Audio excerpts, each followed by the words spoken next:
నుంచి ముఖ్యంగా తిరుపతిలో ఎక్కువ హై డ్రామాలు చూస్తున్నాం. రోజుకు ఒక నాటకం. సురభి నాటకం వాళ్ళు కూడా కొన్ని పాత్రలు చేసి ఒక రోజన్నా గ్యాప్ తీసుకునే వాళ్ళేమో, కానీ ఇక్కడ ఉండే కళాకారులు భూమన క్రియేషన్స్, లాస్ట్ టైమే చెప్పాను, భూమన క్రియేషన్స్, భూమన ప్రొడక్షన్స్ అని ఒక లాంచ్ చేశారు ఒకటి. ఆ లాంచింగ్లో రోజు ఒక సినిమా, రోజు ఒక నాటకం, రోజు ఒక డ్రామా. ఎందుకంటే బయటకు వచ్చి వీళ్ళకి తెలియదు ఏంటంటే, ఏదో మేము బయటకు వచ్చి గొడవలు చేసేస్తే ప్రజలు నమ్మేసి మళ్ళీ మాకేమైనా ఓట్లు వేస్తాడేమో అని అనుకుంటున్నారు ఈ నాయనా కొడుకులు. ఇదైతే చచ్చినా జరగదని మాత్రం గుర్తుపెట్టుకోవాలి. ఇది ఎట్టి పరిస్థితుల్లో జరగదు. కరుణాకర్ రెడ్డి గారు అండ్ అభినయ్ రెడ్డి గారు, మీరు ఇది గుర్తుపెట్టుకోవాలి. అట్లాగే గోశాల గురించి మొన్నంతా నానా రభస చేశారు. పోలీసులు రండిరా బాబు, మీరంతా వచ్చి హ్యాపీగా వచ్చి సందర్శించి వెళ్ళొచ్చు, ఏదైనా ఉంటే మీరు వచ్చి ప్రెస్ మీట్ పెట్టచ్చు. చక్కగా చెప్పడం, మేము వచ్చి ప్రెస్ మీట్ పెట్టాం, ప్రెస్ క్లబ్లో కూర్చొని హుందాగా మాట్లాడచ్చు, మీకు ఏ ప్రాబ్లం ఉందో చెప్పొచ్చు. ఎందుకు ఈ డ్రామాలు? రోజుకొచ్చి రోడ్లో వచ్చి పడుకుంటాడు. మొన్నేమో ఆయన ఆడికొచ్చి ఒక వేషం వేసుకొని వచ్చి పవన్ కళ్యాణ్ గారి ఫోటో, చంద్రబాబు నాయుడు గారి ఫోటో అక్కడ ఒక డ్రామా చేస్తాడు, బస్సు ఎక్కుతాడు. ఓరే నాయన, అసలు మీ క్రియేషన్స్ మామూలుగా కాదు. దేనికి పనికి అన్ని ఫెయిల్యూర్ అయిపోయి లాస్ట్కి అట్టర్ ఫ్లాప్ మీ సినిమాలన్నీ. ఇదంతా ఒక ఎత్తు అయితే, నిన్న మా రోజావ్వ ఏదేదో మాట్లాడుతూ ఉంది. అసలు పాపం ఆమె బాధ ఏంటంటే, వీళ్ళు హైలైట్ అయిపోతున్నారు, పడుకొని దొల్లేస్తున్నారు, ఏమో దొల్లలేదు ఆడ పడుకొని. కాబట్టి ఆమె బాధ ఆమెది. ఆమె కూర్చొని ఏం మాట్లాడాలని నన్ను గుర్తించండి అని ఆతృతలో గతంలో ఒక రిపోర్టర్ అడిగిన మాటకు కూడా ఆమె నువ్వు రేపు చేస్తావా అని అందరికి గుర్తే ఉంటుంది. ఆమెకి ఎప్పుడు ఇంకా నోరు చింత చచ్చినా పులుపు చావలేదు అంటారు. ఆ విధంగా ఆమెకి ఎంత దెబ్బ కొట్టిన దేవుడు మళ్ళీ ఈమె అందరినీ అంటది. ఏమనిందంటే, ఆవిడ నిన్న మాట్లాడుతూ పవన్ కళ్యాణ్ గారు బిడ్డకి జరిగిన విషయాన్ని తీసుకొచ్చింది. నేను చెప్తున్నా, రోజా ఖబర్దార్, నీకు బట్టలు కూడా తీసి కొట్టగలం మేము కూడా. ఒక ఆడదానివేనా నువ్వు? అసలు ఒక తల్లివేనా నువ్వు? అసలు నువ్వు మనిషివేనా? మామూలుగా జెండర్స్ అని ఉంటారు, ఆడ మగ, మనకు అదర్స్ అని ఉంటారు.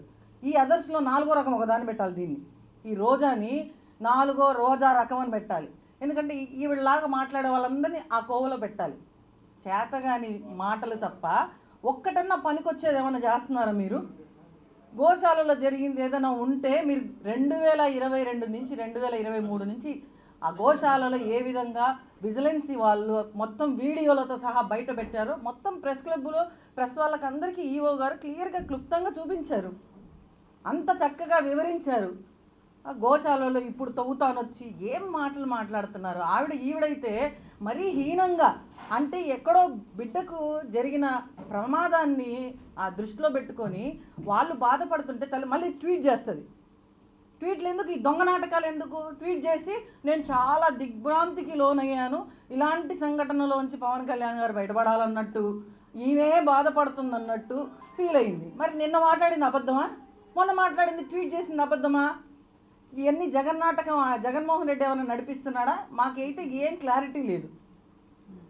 మళ్ళా ఆడంగి వెధవులు అంట. మరి ఈమె ఎంతమంది పోటుగాళ్ళని చూసిందో, పోలీసు అందరినీ ఎట్లంటే అట్లా మాట్లాడుతుంది. ఎంత అంటే మామూలుగా దేశాలంతా తిరుగుతుంది కదా, చూసిండొచ్చు మగవాళ్ళని. వీళ్ళు ఏపీలో మగవాళ్ళు లేరా ఆడంగుళ్ళు అని అంటావా నువ్వు? మా పార్టీలో మస్తుగా మగవాళ్ళు ఉండారు, పోలీసులో మస్తుగా మగవాళ్ళు ఉండారు. నీకు రా, కమాన్, దమ్ముంటే రండి, చూపించండి, అప్పుడు నేను సర్టిఫికేట్ ఇస్తాయి. దేనికి సర్టిఫికేట్ ఇస్తావు? చెప్పి సావు. 10 మందిలో మాట్లాడదు. నువ్వు ఆడదానివి, ఎలా మాట్లాడాలో నీకు మీ అమ్మ నాయన ఎట్ట నేర్పించి సావాలా? కనీసం మీ అన్న వాళ్ళన్నా నేర్పించాలా? ఎట్ట మాట్లాడాలి? ఎంత హుందాగా మాట్లాడాలి? ఏందో రమ్మంటావు, మగతనం లేదంటావు, ఆడవాళ్ళు అంటావు. ఏంది? వాళ్ళు వచ్చి ఇప్పుడు వాళ్ళ మగతనాన్ని నిరూపించుకోవాలన్నా? నువ్వు రెడీనా? చెప్పు. నువ్వు రెడీ అయితే కమాన్ అన్నావు కదా, వాళ్ళు కూడా రెడీ చేస్తాం. బుద్ధి ఉండాలి. మాజీ మంత్రి మళ్ళీ ఈవిడ సిగ్గు శరమన్నా ఉందా? ఒక మంత్రి స్థానంలో ఉండే మహిళ మాట్లాడాల్సిన మాటలు అవి. మాజీ మంత్రి పేరు ఊరికి పెట్టుకొని నీలాంటి ఆడవాళ్ళు నిజంగా పార్టీకే చీడపురుగులు. నిజంగా మీ పార్టీలో సగం నాశనం అయిపోయి సగం ఓడిపోవడానికి కారణం నువ్వే. మెయిన్ ఐరన్ లెగ్, ఆ టంగ్ కూడా ఐరన్ టంగ్. నువ్వు ఇట్లాగే చేస్తే మాత్రం నిన్ను నగ్గరికి వచ్చి కొడతా నేనే. నీకు దిక్కున్న చోట చెప్పుకో. పవన్ కళ్యాణ్ గారిని చంద్రబాబు నాయుడు గారికి తెలుసు ఆల్రెడీ. పవన్ కళ్యాణ్ గారు రుచి చూసారా? చేత్తో కూడా కాదు రోజా, నిన్ను నేను ప్రెస్ క్లబ్లో మాట్లాడని మాటలు నాతో పలికించొద్దు. హుందాగా మాట్లాడే, ఏదైనా మాట్లాడితే ఒక ఆడదాని వేయండి, ఒక తల్లివి, అందులో ఒక బిడ్డకు జరిగితే దాన్ని కూడా రాజకీయం చేశారు. మొన్నటికి మొన్న అందరూ ఎక్కడ చూసినా కొండ మీద గుండు చేయించుకున్నందుకు లేడీస్ గుండు చేయించుకోలేదా? కొండ మీద ఆదాయము, అసలు తలనీళ్ళల్లో ఆదాయం వచ్చేదే మహిళల జుట్టుతో. అది అది పక్కకు పెట్టేసి అసలు కొండ మీద ఏమైనా బోర్డులు పెట్టారా మహిళలు ఎక్కడ గుండు చేయించుకోకూడదు అని చెప్పి ఆమె ఒక డిక్లరేషన్ ఇచ్చి వచ్చి గుండు చేయించుకొని వస్తే దాన్ని కూడా రాజకీయం చేస్తారు. ఒక తల్లి బాధను కూడా రాజకీయం చేస్తారు. ఇంత దరిద్రులుగా అసలు ఈ వైసీపీ నిజంగా ఈ రాష్ట్రానికి పట్టిన చీడ ఏదైనా ఉందంటే అది వైసీపీ. ఈ చీడని ఖచ్చితంగా తరిమి రాష్ట్రంలో లేకుండా తరిమి కొడతాము. ఈ రోజాను కూడా పక్క రాష్ట్రంలోకి పంపించాలి ఫస్ట్. దాన్ని మాత్రం అసలు ఇక్కడ ఉంచే ప్రసక్తే లేదు. ఇలాంటి మాటలు మాట్లాడితే దేవుడు ఉన్నాడు కాబట్టే, పవన్ కళ్యాణ్ గారి పక్షాన ఉన్నారు కాబట్టే ఈరోజు అంత అగ్ని ప్రమాదం జరిగినా వాళ్ళ కొడుకుకి చిన్న చిన్న గాయాలతో బయటపడ్డాడు. ఆ ఏడుకొండల వాడిని మేము నమ్ముతున్నాము, మేము ఇక్కడ కపిలేశ్వర స్వామిని మేము నమ్ముతున్నాము, మేము దేవుళ్ళని నమ్ముతున్నాము, పవన్ కళ్యాణ్ గారు నమ్ముతున్నారు కాబట్టి సనాతన సాంప్రదాయాల గురించి, సనాతన ధర్మం గురించి మాట్లాడుతున్నాడు. రోజా తెలుసుకోవాల్సింది నువ్వు. నీ ముఖానికి ఏదైనా గోవుకి ఒకరోజు పూజ చేసినావు, పెద్ద గోవుల మీద ఏదో నీకే అక్కర వచ్చేసేసి ఆడికొచ్చి గోవులు పూజ చేయాలి, మా గోవులు ఇట్టయిపోతున్నాయి ఏదో నీ మొహానికి ఈ పెడత మొహం వేసుకొని నువ్వు మళ్ళీ మాట్లాడతావు. ఇంకొకసారి పవన్ కళ్యాణ్ గారి జోలికి వస్తే ఎట్ట కొడతానో ఇంకా మాకు తెలియదు. నోరు జాగ్రత్త పెట్టుకో, ఖబర్దార్ రోజా.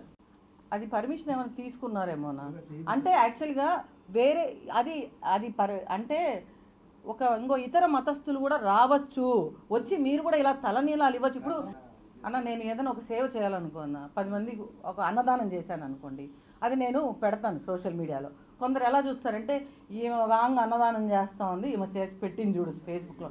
కొందరు ఏమంటారంటే నన్ను ఇన్స్పిరేషన్గా తీసుకొని వాళ్ళు వచ్చి ఇంకొకరికి అన్నదానం చేస్తారు.